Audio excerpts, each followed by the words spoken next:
les éditions Beau Windows, avec lesquelles j'ai travaillé sur 3 livres dont j'ai fait les illustrations. Vous pouvez les citer, hein, d'ailleurs, Oui. allez-y. Alors, le premier livre, c'est Les villas de Saint-Malo, en fait, qui concerne toute la partie cité balnéaire de Saint-Malo, donc toutes les villas qui sont sur le sillon. Il y a les matières. Sur Paris. Oui, tout à fait. Et puis, c'est vrai que je connaissais un peu Saint-Malo, mais pas tant que ça. Et c'est vrai que pas du tout ce quartier. Donc j'ai passé un peu de temps effectivement à photographier toutes ces maisons, en tout cas une partie de ces maisons, avec leur histoire, en essayant de retranscrire une atmosphère. J'ai travaillé sur ce livre avec Gaël Delignon, qui a écrit les textes. Ce livre a eu un beau succès. Je crois d'ailleurs qu'il n'y en a plus beaucoup d'exemplaires. Il a été réédité. Quasiment épuisé. Oui, il a été réédité. Et puis, bon, là, pour l'instant, on est en stand-by. C'est un beau souvenir de Saint-Malo, hein. Ah, bah, complètement, ouais. Oui, tout à fait. Et puis, à la suite de ça, j'ai eu l'occasion de travailler aussi avec un cuisinier sur des recettes concernant des plantes sauvages. Donc, il fait de la cueillette aux alentours de Rennes et qui voulait faire un livre de recettes. Donc j'ai illustré son livre, il s'appelle Gilles Daguenet. Et puis j'ai eu l'occasion de faire un dernier livre, toujours avec les éditions de Windows, concernant Hauteville House, qui est la maison de Victor Hugo à Guernesey. Alors qu'elle était juste en train d'être finalisée, d'être rénovée. Et on a eu l'occasion de pouvoir y passer un week-end et d'aller prendre des photos avant qu'elle soit ouverte au public. Quelle chance. Oui, complètement, oui, tout à fait. Il y a des couleurs qui vous ont intéressé aussi, des façades, des intérieurs. Qu'est-ce qui vous a passionné? Ou est-ce que c'est l'aura Victor Hugo de Victor Hugo. Alors déjà, c'était très intéressant à titre personnel parce que j'ai appris plein de choses. Et puis c'est vraiment une maison qui est particulière, dont Victor Hugo a fait toute la décoration. Comment on appelle ça? Ce serait un peu un cabinet de curiosité, en fait. Et il y a des lumières, effectivement. Alors, pas toujours évidentes, parce que quand on y était, il n'y a pas toujours eu de soleil. Donc, pour les photos, c'est pas toujours facile. Mais c'est vrai qu'il y a beaucoup d'étoffes, il y a beaucoup de bois, il y a beaucoup de dessins, il y a beaucoup de sculptures.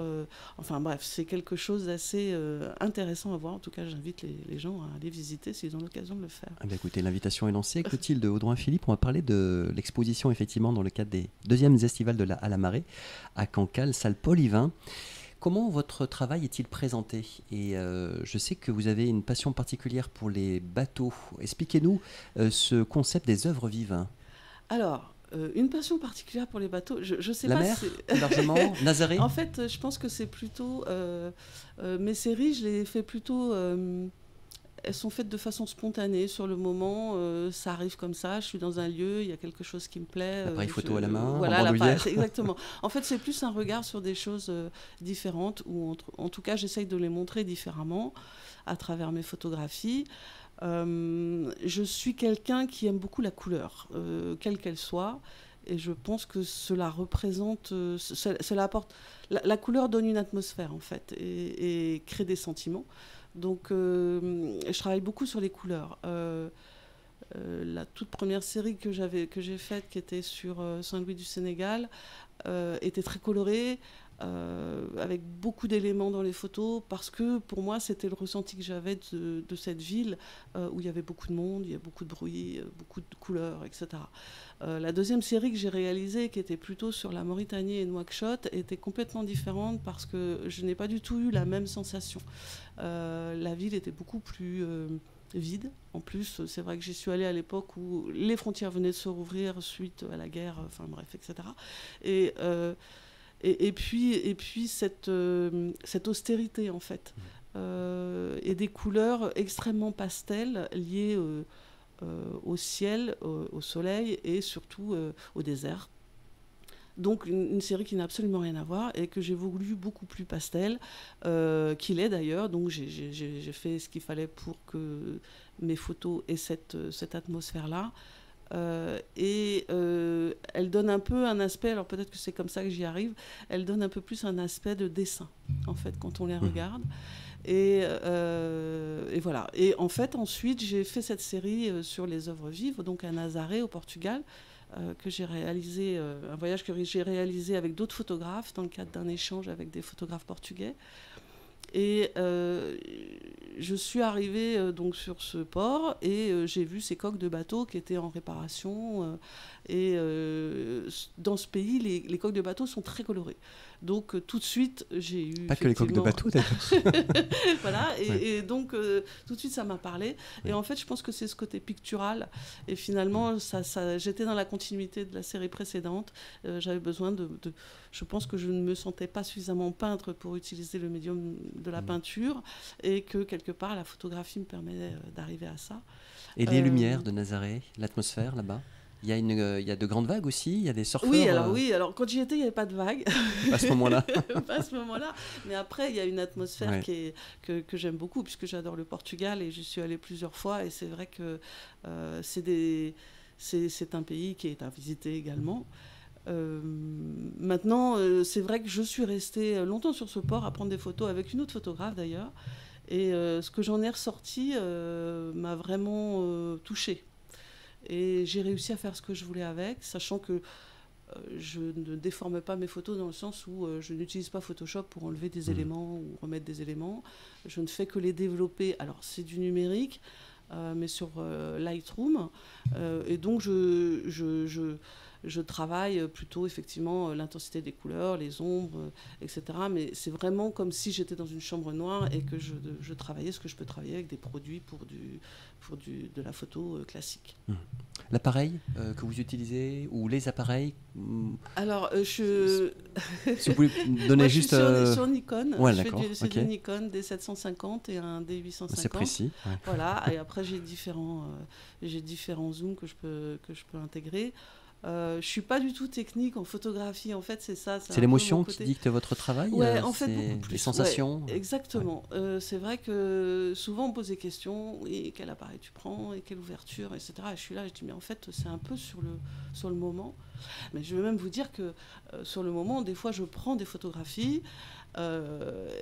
Et c'est en les regardant ensuite sur mon ordinateur que je m'aperçois des choses intéressantes que j'ai prises. Donc, en fait, je pense que quelque part, il y a des connexions qui sont entre mon esprit... Il y a l'inconscient qui joue, en fait. Ah, je pense, ouais. Et je trouve ça très intéressant, d'ailleurs, parce qu'effectivement, il y a des choses que moi, je ne vois pas forcément sur le moment et que je découvre ensuite une fois que j'ai mes photos sur mon écran. Et là, il y a combien de clichés, précisément Je ne sais pas si vous les avez comptés. Alors, il y a une trentaine de clichés. Oui. En tout cas, alors une trentaine de clichés. Donc, à la fois sur Nazaré... Alors, pas du tout. C'est que... Alors, c'est-à-dire... là, à Cancale. Alors, à Cancale, en fait... Les œuvres vives, la série Les œuvres vives, c'est uniquement Nazaré. C'est uniquement les coques de bateaux de Nazaré dans le port de Nazaré. Oui, tout à fait. L'unité de lieu est bien précise là. Oui, complètement. Et puis d'ailleurs, j'ai écrit un texte qui explique cette série. Alors, je ne sais pas si... Oui, allez-y. Vous pouvez même en dire quelques lignes. Parce que, je vous le dis, parce que moi, j'ai du mal à cet exercice, justement, d'expliquer ce que je fais. Et ce texte-là, il exprime bien, je pense, ce qu'est cette série. Alors, le texte. Aller à la découverte de ce que l'on ne voit pas. La voie était ouverte dans ce port de pêcheurs. Je suis entrée. Sur cette partie du port de Nazaré, un monde s'est dévoilé. Celui des œuvres vives, celles qu'on ne voit pas, installées sous la ligne de flottaison, immergées.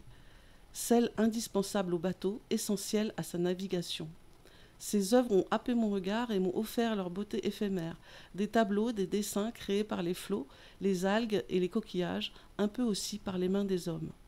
Elles racontent leurs histoires juste pour un instant, quelques jours, quelques semaines, et puis repartent se cacher sous la mer pour revenir plus tard avec d'autres récits. Donc c'est tout ce monde sous la ligne de flottaison, en fait. Exactement. C'est ça que vous nous décrivez de façon poétique. Bah voilà, et en fait c'est un peu ça, c'est un peu... j'essaye d'inviter les gens à l'imaginaire. Sur certaines photographies, on peut avoir le sentiment qu'il y a des personnages ou qu'il y a des paysages. Oui. Et en fait, je trouve ça intéressant de voir... en tout cas, de voir les réactions des gens quand ils regardent ces photos. Vous plongez vous-même, Clotilde Audouin-Philippe? Je fais du snorkeling. La plongée, c'est pas trop mon truc. D'accord. Et expliquez-nous peut-être la différence, peut-être pour les non-initiés. Alors, le snorkeling, c'est juste avec un masque et un tuba. Oui, mais enfin, ça permet déjà de voir... tout à fait. Ouais. Après, c'est vrai que c'est un autre monde. D'autant qu'à Nazaré, c'est ensoleillé la plupart du temps, donc ça permet de voir... Oui, alors là, les photos que j'ai prises, je ne les ai pas prises sous l'eau. Oui, Hein. c'est Je ça. les ai prises sur le J'entends port. bien, mais ma question était consécutive à votre description en fait, des fonds. J'ai essayé de comprendre un petit peu ce qui vous intéressait aussi au fond.